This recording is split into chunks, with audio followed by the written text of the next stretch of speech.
Oh, yeah.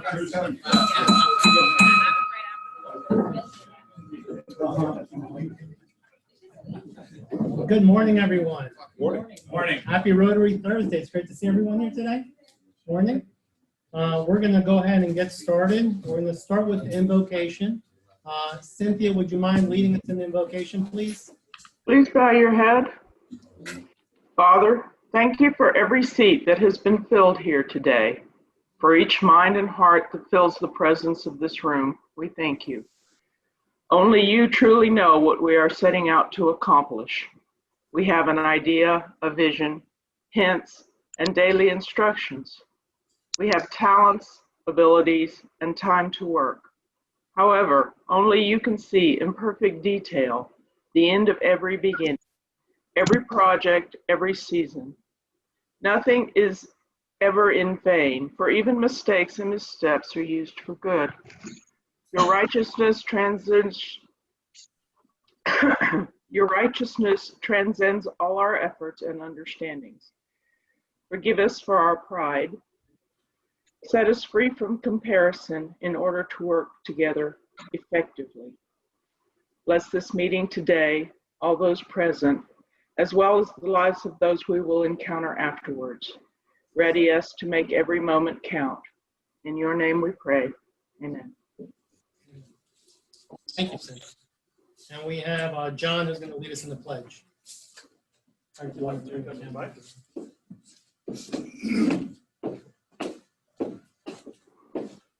Place flag. Pledge allegiance to the flag of the United States of America and to the republic for which it stands, one nation, under God, indivisible, with liberty and justice for all. Thank you, John. All right, take your seats, please. All right, on the Zoom side, just a quick reminder, keep your microphone muted, please, unless you are going to speak. So we'll go ahead and start with guests. I'm looking around the room over here. I'm not seeing any guests on this side. Do we have any guests on the Zoom side that I haven't seen yet? This is Brenda. My video is not showing for some reason. I think I'm gonna log off and log back on. Brenda Matthews.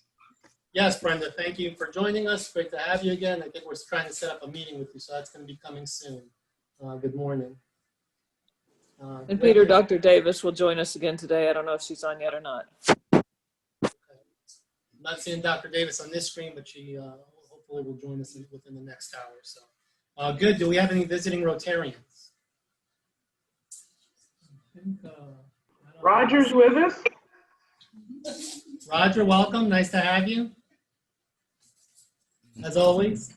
I saw Janice, but oh, there she is. Janice is there. Okay, so we have Roger and Janice from our satellite club. Welcome, always welcome. Thank you, Roger. Thank you, Janice. All right, we're going to go ahead and go to announcements and brags, and I guess I'll make my first brag, even though I don't have $1 on me or $5 or $20. I want to brag on John.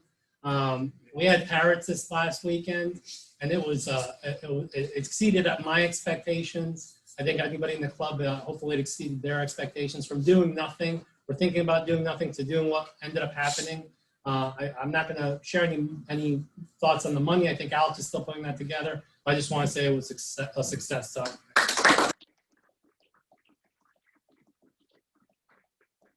You want to say anything? Yeah, I do have a brag. Oh, there's a microphone for you. We're going to pass it to you. No, we do.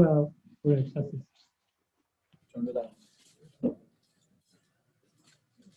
I do have a brag just from a standpoint of the team that helped me pull this together. Phenomenal. I certainly could not have done this at all by myself. And so I just want to thank everybody that was out there helping me support it, helping me decorate, helping me get everything there, and really helping me plan this thing and make it and pulling it off. To you guys, thank you so much. This club stepped up huge, and I mean, I can't imagine having a better group to work with to pull something like this off. So thank you.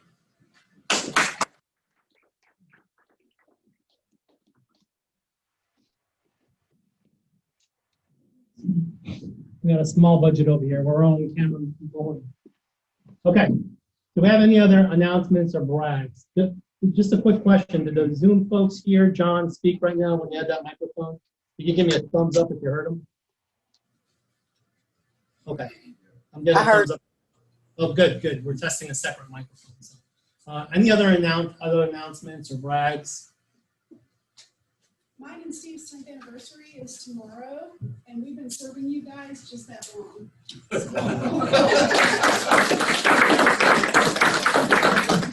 Did everybody hear that? No, I'll repeat it. So Jessica's over here, and Jessica and Steve, they're celebrating their 10th anniversary tomorrow, and they've been serving us just about as long as they've been married. So congratulations, Jessica and Steve. Awesome news. Okay, anything else before we move on to some Rotary business? Well, two things, Peter. One is, if you haven't got your flu shot, get it. I already had my secretary come down with the flu. So saying, oh, it's going to be later, it's happening now. And get your change together for Change for Change. We only got 2 countries to go to end polio.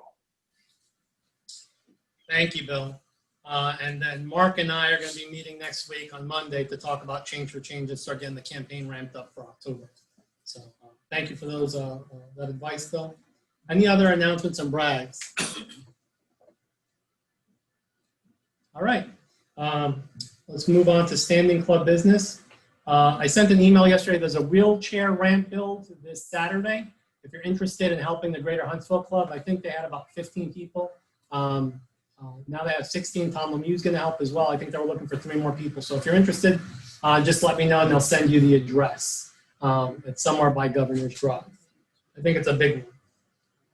Sandy sent an email for a new member meeting Monday. So our newer members are going to join us maybe at Stemmenstein, and we're going to talk about what's been going well in their new membership and maybe things that we can improve on. So just a way to continue process improvement in the club. Make sure we're engaging our new members. Paul Harris Foundation recognition. So I've been holding on to some pins now for some time. I don't think anybody's on the Zoom that is going to get some of this recognition. But since I'm not going to see them anytime soon, I'll go ahead and give them these before they get their next one. Melissa Gibson. Melissa, are you on the Zoom call today? Yes. She is? Oh, congratulations, Melissa. You've earned your Paul Harris +2. Thank you. That's $3,000 that you've given to the Paul Harris Foundation. So I have that for you, Melissa. Whenever I see you, I carry it with me everywhere I go. Cynthia, you've earned your Paul Harris +1. So that's at least $2,000 to the Paul Harris Foundation.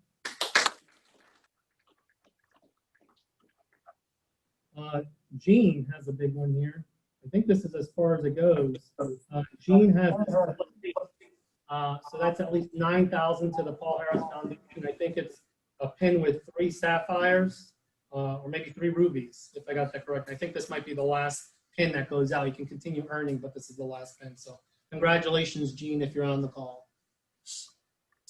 And I don't know if Larry His next one will be a major donor. Okay, major donor. So thank you for that. So Gene, your next one is major donor. And Larry Smith, I'm not sure is on there, but he has his as he's holding these. And I think Larry, if you're on there, correct me if I'm wrong, I think you got a +4. So that's at least $5,000 to the Rotary Foundation. So, thank you all for your generous contributions to the Rotary Foundation. You know the type of work you're doing and where those dollars go. So thank you and congratulations. Is there any other standing club business before we move on to our slides and then to our program? Anybody wants to mention?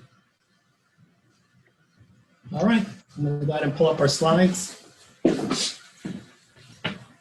Actually, I do have one thing.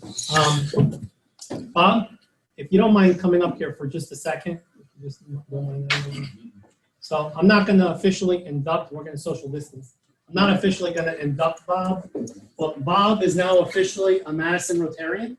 So he was part of, we called him E-Bob, or Larry called him E-Bob because he belonged to the E-Club. But now he's no longer E-Club, he is a Madison Rotarian. So we don't have to feel guilty for Bob's services anymore. He's officially one of us.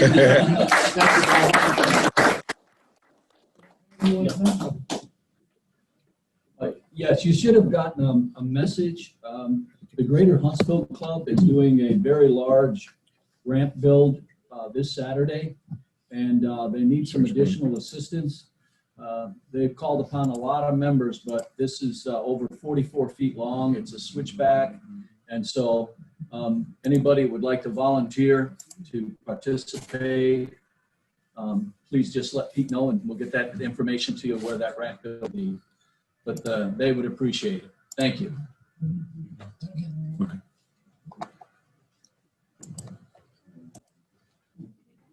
Hey, Peter, I have a quick question. All right. Somebody on the Zoom is Madison Programming. Can they identify themselves?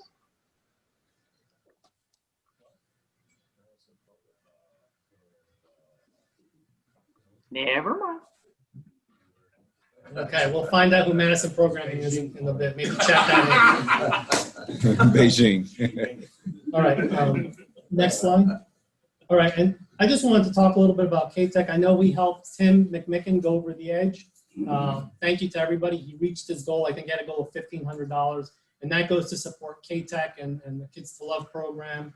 And we're supporting K-Tech through scholars as well, through scholarships. So last year we gave our first scholarship, I believe, $3,500. It's a vocational scholarship, and they're learning a trade. And we helped a young man named Anthony. I wanted to pull up the YouTube to kind of, some folks didn't get to see Anthony last year when he visited us. Maybe we'll get Anthony to come back and tell us how things have been going. So I'll work that with Bill Holtzclaw. But this year, I just wanted to tell you a little bit about who we sponsored for the K-Tech program.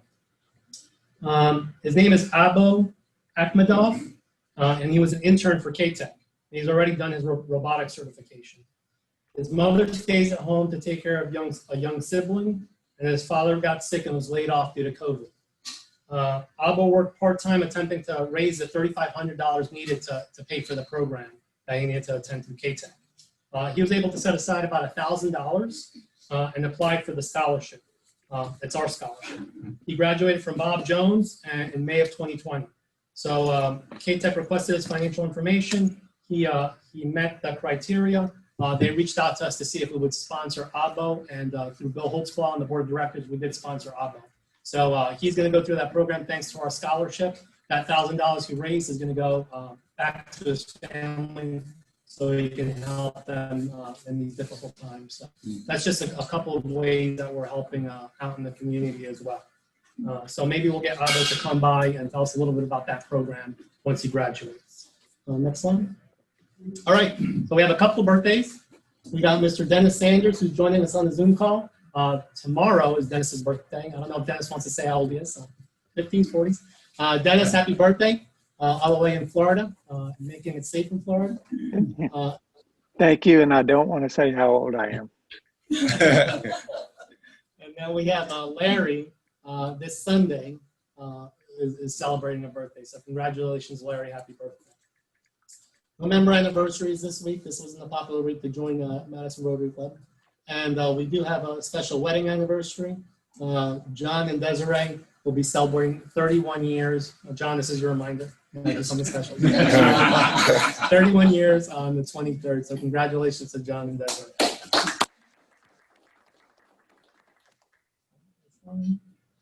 And of course, we just had Parrots. There was a satellite club meeting. Did anybody attend the after hours here? The Rotary after hours at Old Black Bear? Okay. Did anybody on the Zoom side attend the after hours? Okay. So there was an after hours a couple days ago at the Old Black Bear. I'm sure somebody attended, and maybe they're not on this meeting. We'll find more about that later. Of course, we have Dr. Ed Nichols here today, talk to us about all the great stuff going on in schools. It's just boring old usual stuff over there. And then we'll have Larry sharing what is Rotary next week. Just a reminder that the first week of October, it might be the second week, we have no meeting because it's fall break. So you can plan accordingly for that. We're going to go ahead, before I ask Dr. Nichols to come up here and do his presentation, we're going to do an introduction. So we're going to do the induction, and then I'll introduce them to be the speaker. So I think that might be our first. So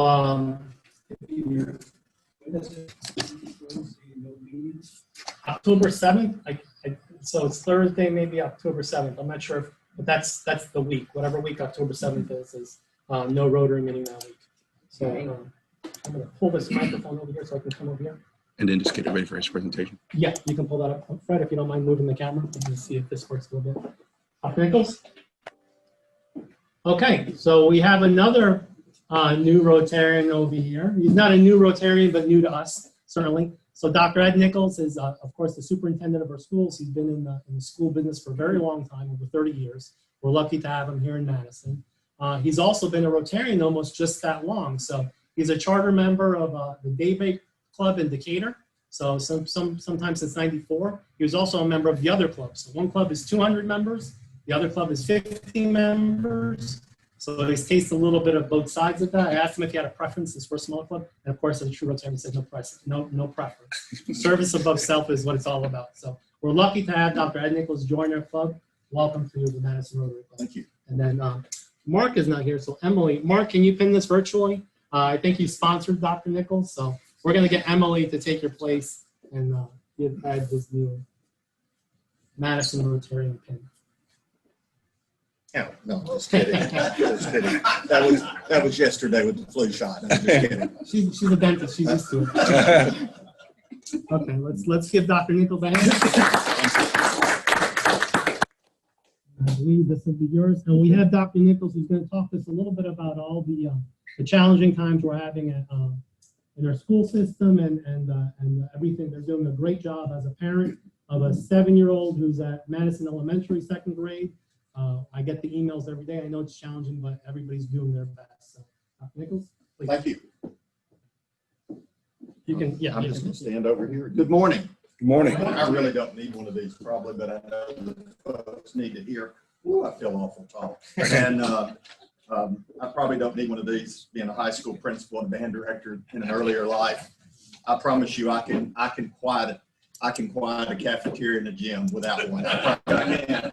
And so I don't have to do that much anymore, but I can if I need to. But it's an honor to be, first of all, joining your Rotary Club. I've been a Rotarian for about 25 years, and I was very privileged that Mark Maloney and Gay Maloney got me to join and join the Daybreak Club when it first was created as a charter member. Every time I was the president of that club, and then foolishly I changed to the Noon Club, and I ended up being the president of that club. So I'm the only person in Decatur that has ever been president of both clubs. That tells you that I don't know how to say no.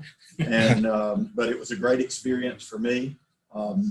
I laughingly tell that I was supposed to go to Buenos Aires for my year, but as happens in Rotary sometimes, the president-elect got moved and transferred, and I moved up, which was okay because it was Glasgow, Scotland.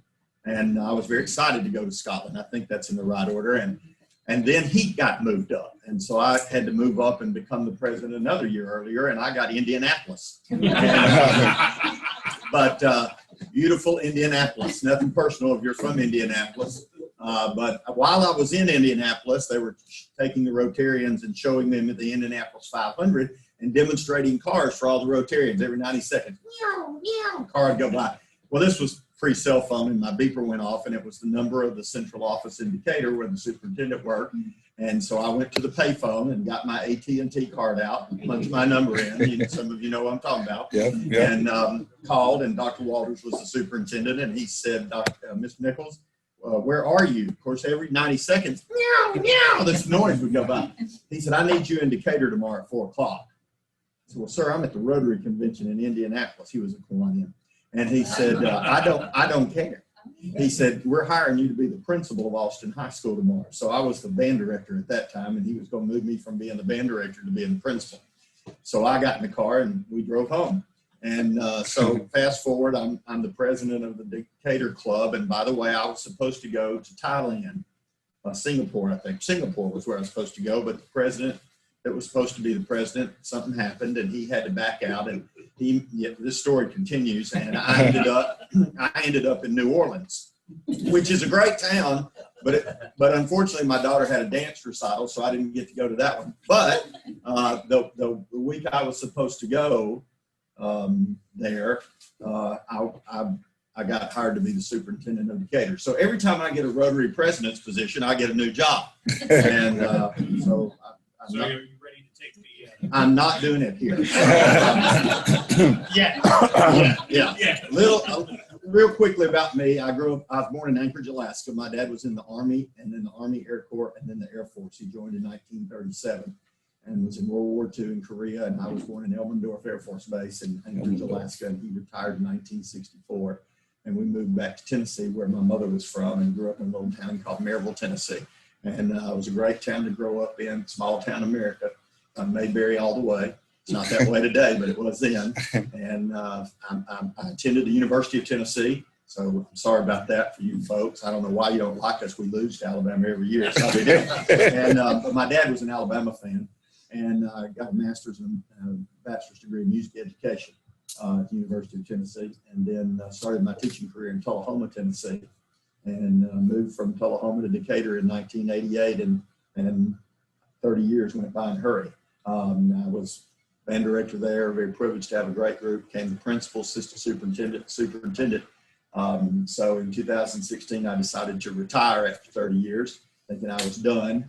I got a call from my friend Dee Fowler in December of that year that he was leaving Madison City and was going to the State Department. I told him that was a very foolish thing to do, but he didn't listen to me. He now knows I was right.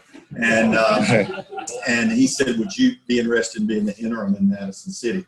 So I came over here for 3 months and served as the interim, and it was a great experience.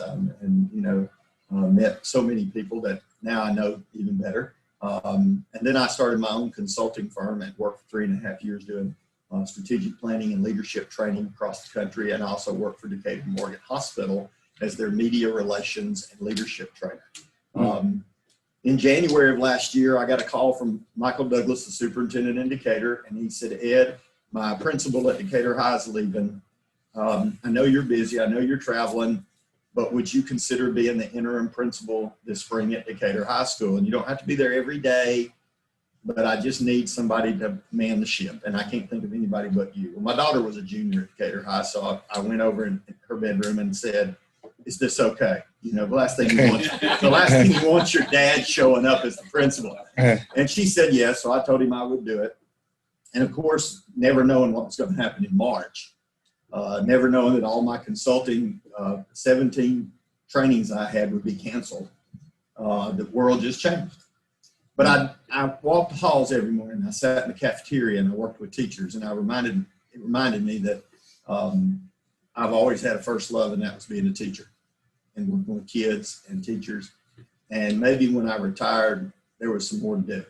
And so a friend of mine called me from Tennessee and said, we want you to apply to be the superintendent in our school district. And so I did, and I interviewed, and I just knew it wasn't the right place. You know, I've been blessed all my life. God showed me where to go, and it wasn't the right place.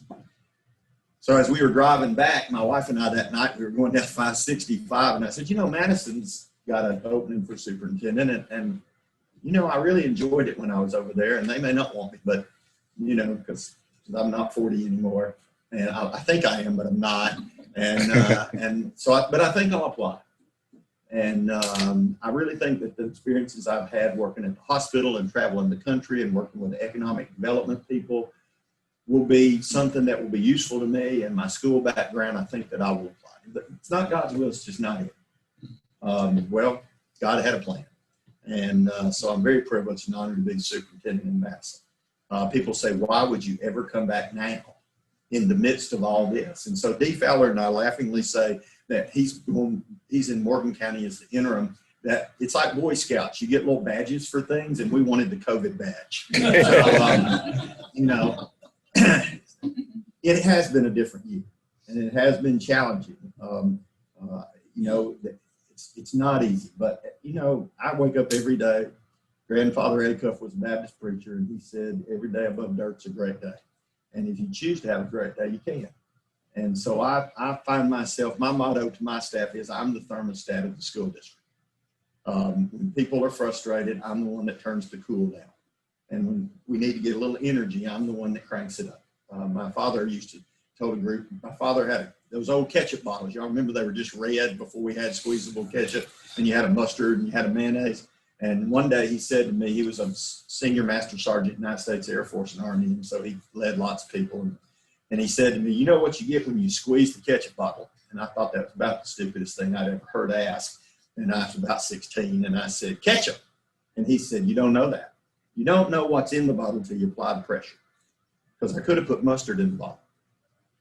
He said, that's how life is. When you're a leader one day, people will know what's in you by how you respond when the pressure's on. And, you know, I keep a ketchup bottle nearby. Remind me of that I'm thermostat. And so there's a lot of ups and downs right now. But people say, oh, Dr. Nichols, how is it today? It's great every day. You've got a pulse. It's time to be great. You know, it's challenging. As on the slide here, if you'll show this first slide, go ahead. Yeah. I sometimes feel like it's kind of like this right here. And, you know, you just kind of, yep, that's it. And, you know, I sometimes feel like that's how it is right now, you know. Yeah, thank you. You can, yeah, it's very entertaining and painful. The other thing I describe it is that old game at the mall called whack-a-mole, where you used to try to hit it every time it comes. I kind of feel that way some days, that we're just trying to hit at things. But I tell you what, my job is great every day. I have a great team around me. I knew them in 2017 when I was the interim, and I have a great team around me. Eric Terrell is my assistant superintendent. Mr. Terrell was the interim superintendent. He did a marvelous job. He has the best job I know starts with the word assistant. I had that job for 10 years, kind of like past president of Rotary. It's just a great job. And, but he is my right and left arm. I have John Jones, who was in personnel for 20 years. John and I go way back. We were both personnel directors, and he's our operations director. Dr. Donaldson, Heather Donaldson, runs our curriculum side. And I'm going to just tell you, it's a great team. I enjoy being around them. We meet every day. We work every day. They're honest with me. I told them when I got hired, the one thing that I asked of them was honesty. That if I was about ready to step off the cliff, I'd really like to know it before I hit the bottom. And they had veto power to tell me that anytime.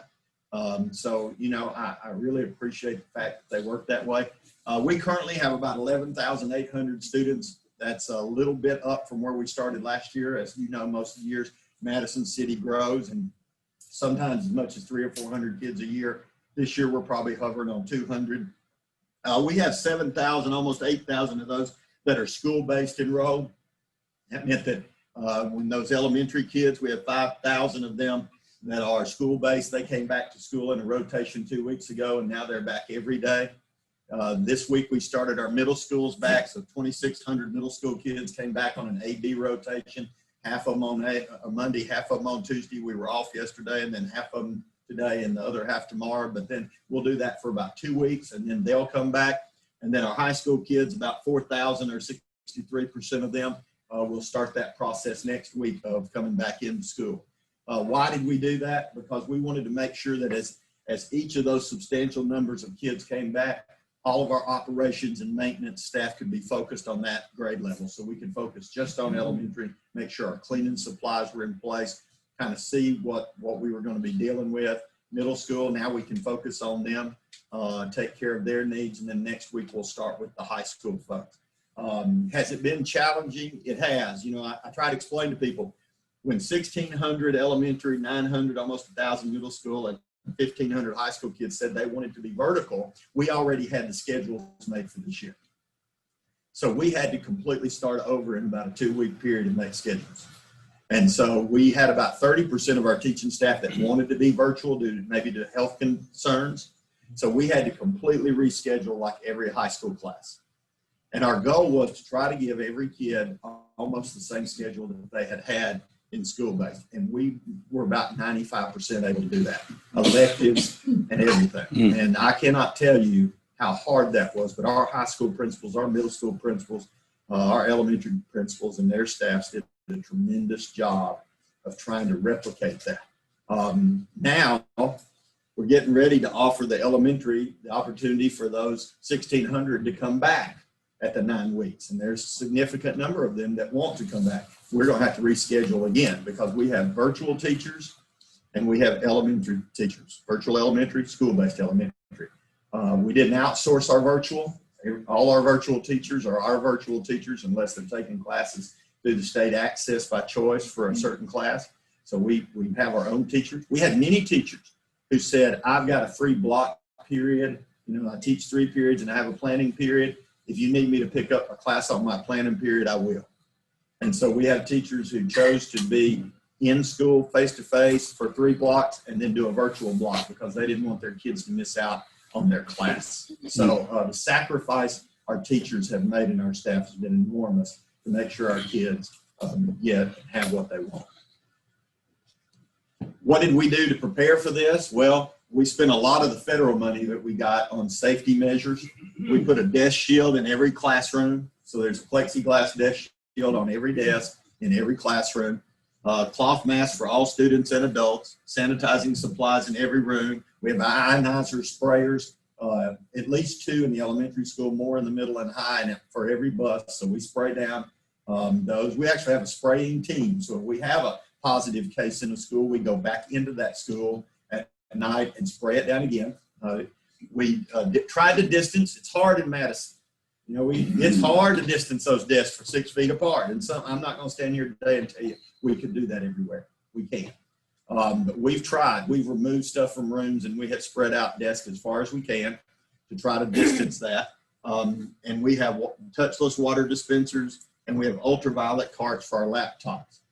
So we have tried to do as many things as we could following the guidelines of Alabama Department of Health and the CDC to mitigate the risk for any of our staff and our schools. You know, when we first started and announced we would be virtual, I got a few emails from folks that were not happy with me. And that's okay. You know, you don't make everybody happy. And, but, you know, and all of them were meant well. I'll say this about the emails I got. They all started with, I understand you're in a tough situation and I respect what you're doing. And none of them were ugly. And nobody said anything ugly to me. And that was great. They were pointed and they had lots of analytical data. And, but at the end of the day, they understood that, you know, we had to make that call. And it wasn't just a kid call. It was an adult call. You know, our teaching staff, we had to care for them. And let me tell you something, our average age of our bus drivers is probably 60 to 70 years old.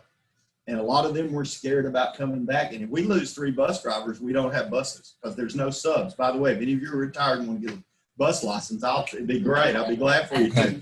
The prerequisite is that you love kids and you can't hear. That's it.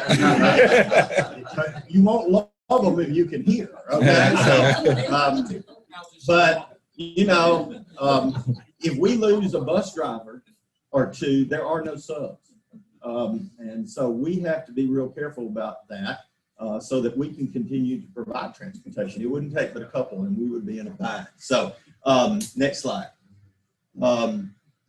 What is virtual? Well, it is not, it is like your Zoom meeting, except we have the platform of Schoolology and several other platforms that teachers can choose from. Not only can they do live synchronous lessons where they're talking to their class face-to-face or screen-to-screen, but they also can put uploaded lessons on there. So we, you know, people say all the time, well, what will this do about education and how will it change it? I believe this is one of the best changes because for years a kid was absent and had to stay home, missed the lesson, had to get notes from somebody else. We have the ability now to upload those lessons, keep them, and let the kid look at them from home or synchronize into the class. And we're not afraid of that anymore. You know, 6 months ago, if I'd have said to a teacher, well, just have this student turn their phone on and FaceTime the class, they'd have been like, no. But now nobody worries about that, you know? So this is a positive.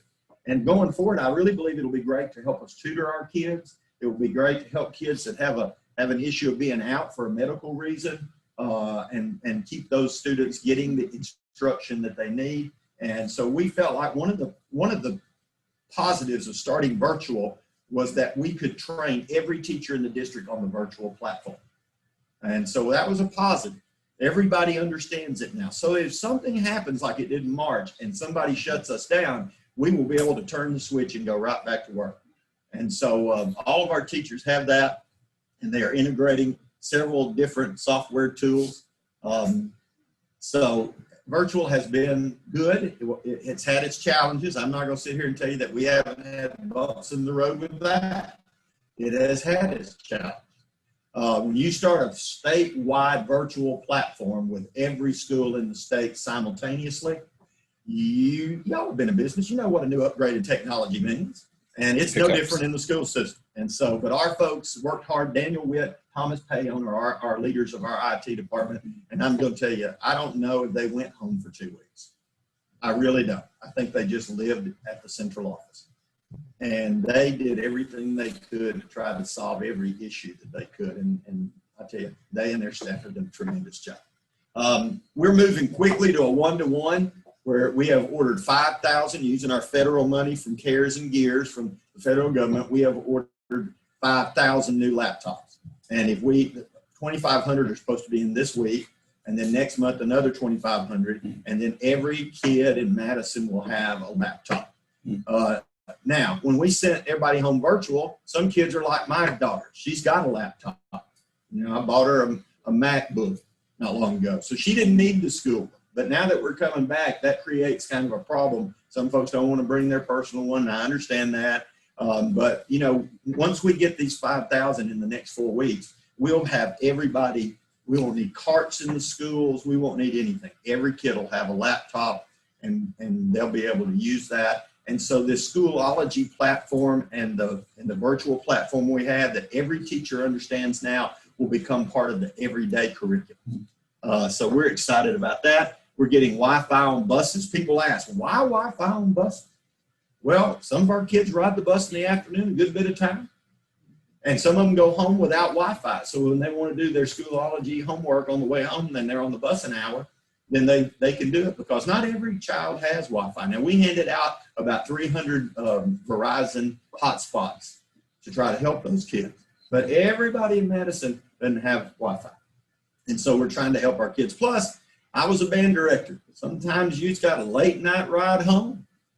I can remember the valedictorian, the salutatorian, top 10 on a bus, trying to do their homework with a flashlight, trying to get their calculus done. Well, now if we have Wi-Fi, they can carry their laptop with them, and when they have that hour and a half ride home from a volleyball game or something like that, they have the ability to be doing their work in real time. So that's an initiative statewide the governor's really pushed, and we will have that accomplished here probably by Christmas. We've got a new elementary school, Midtown, that'll be on track to open in 2021. It'll hold about 900 students. It'll take a little pressure off of several of our elementary schools. We have a new middle school. The groundwork's been done, and it'll hold about 1,200 students right behind the central office. We have new turf on all 3 of our fields. I can just tell you what that means. Our first ball game this year, it rained, and if it would have been the last good game we would have had on turf. But now we were thought the hurricane this week might mess us up, and that we would have to play 2 games on Friday. We could play 5 games on Friday. Will not hurt this field. So it's a great investment that the Board of Education, Mr. Parker and those folks have done, and when he was here, and we're looking forward to getting that off the ground and getting the middle school opened in 2022. Just a few things. 62% of our graduates last year, $23 million, an average of $43,000 worth of scholarships. 1 in 5, 20% of them score a 30 or higher on the ACT. I know all of y'all had a 30 or higher. We pulled your scores just to check them. And my daughter made it. I'm proud of my daughter. She made a 30, and I told her that wasn't a big deal. I'd made a 30. 2 15s added together was a 30. So, you know, I know all of y'all were magna cum laude. Okay. Some of us were thank you law. Okay. Thank you. So Yeah. 25 national merit semifinalists this year. We have 17. That's the second highest in the state. All our schools have scored an A. Here's something folks don't know. We have 86 languages spoken in the school district. Fastest growing language. Anybody want to guess what the fastest growing language is in the school district? Japanese. Mazda Toyota. Okay. And we have 70 national board certified teachers. So just a little bit, career academies. We offer all of these: construction, biomedical, architecture, ROTC, computer science. We have dual enrollment partnerships with Calhoun and Drake, 33 AP classes. We're looking at adding some additions to both Bob Jones and James Clemens. They each have about 12 floating teachers right now. And we're also looking at developing a centralized pre-K center for the school district. That's flip me. I think that's it. There we go. So that's just, I could go on and on about the great things our folks are doing in the school district. But I'm honored to be with you. I'm honored to be a Rotarian and be in your club. Morning's not my thing, by the way, but I just want you to know. And but I'll try to be here as much as I can. And but I can Zoom from the car while I'm sitting on 565, and it's easy to watch when you're not moving. So questions? Anybody? I got a couple minutes to take a question. Yes, sir. So in the industry, what's the optimal size for high school? Well, the optimal size, there are high schools that are, the New Trier High School outside of Chicago is about 4,200 kids, and it's one of the top schools in the district. When you get that large, you have to really work to make schools within a school, ninth grade freshman academies and different things like that. I would say that, we wouldn't want to get more than about 3,000 kids in the school. That would be really tough. And could we need a new high school down the road? We might. It's $100 million. And I can just tell you today, we don't have $100 million. So we couldn't bond $100 million right now. So You don't think the size of the two high schools now is a problem? You think it's No. appropriate? no, I tell you, it's our two high schools. I mean, they're knocking the top out of it. Now it takes effort and staffing to make sure you keep those communities and in touch with kids. But right now, I think we're good. Ed, what is the anticipated growth of the schools in our area, in our city? Well, looking at our growth trends that we did about a year and a half ago, we're probably looking at that time, we were probably looking at adding 300 to 400 kids a year. But this year we're down a little bit from that. I think COVID has caused some of that change. But I would say that looking at the growth in the city of housetops, probably another 2,000 to 3,000 kids, although the city has really worked well with us to not stop growth, but to manage growth. We just met yesterday with the mayor and folks on some new projects. So the city is working well with us to develop those projects, but to phase them in so that we can keep up. One of our challenges is we do get money from Limestone County now for the students in Limestone County, but as all of you could know, the ad valorem weight of a mill in Limestone County is far less than Madison County and Madison City. So we get about $2,100 of tax money per student on the Madison County side, and we get about $1,400 on the Limestone County side. So we're growing about 2 to 1 Limestone County to Madison County side. And so we'll have to look at how that's going to handle our revenue, because we need a little bit more than that to survive that growth. So, Yes, sir. Okay, so I wanted to comment. I walk the dogs early in the morning, and I walk by Columbia Elementary, and I'm here to tell you, your maintenance folks are doing a great job too, because they're out there setting car lines up, they're checking the playgrounds, and this is at 5 o'clock in the morning. So, I mean, if you pass that along too, they're doing a great job too. They come in, they spray rooms, they put out cones. And Kevin, our maintenance director, let me just tell you, you always know an air conditioning unit's going to go down, right? It's going to go down, whether there's kids in the building or not, by the way. But but one of the things I didn't mention, we have upgraded all the filters to the highest level that we can on our HVAC units to help with airflow and also to keep particles down. So they worked all summer to get that ready. So I will let them know that. Thank you. Yes, sir. Could you address the factors that are involved in the cost of these schools and why it appears to be increasing pretty dramatically over the last 10 years? Well, building new schools, yes. Well, and it's kind of like supply and demand. Where building's going on, then right now there's a lot of building, and so getting workers and controlling materials. We tried to get our bid out several weeks ago as quickly as possible on the new middle school, because at that time the bond rate was lower and the construction. We were watching bids that were coming in across the state. So it kind of ebbs and flows. And if you catch it at the wrong time, you pay the highest. We're getting in right before this hurricane hit, which I'm glad, because, that could make a huge difference in what our bid looks like because of the demand of workers and supplies. So that's the biggest thing. Do I have time for one more? One more question. Anybody else? How about the virtual? There was none that popped up. Well, thank you. Listen, I hope to be back, share with you, things that we're doing, and I appreciate your support. And again, I'm honored to be part of the Rotary Club in Madison. I texted my good friend Mark Maloney this morning and told him I appreciated 25 years ago him encouraging me to be a Rotarian, and that 25 years later, we're not this close anymore. We're this close. And I am a Paul Harris Fellow 3 times, so I feel like the money I've given has helped do some of that through the years, and I'm proud to be a benefactor as well for the Rotary Club, and appreciate joining your club. So thank you.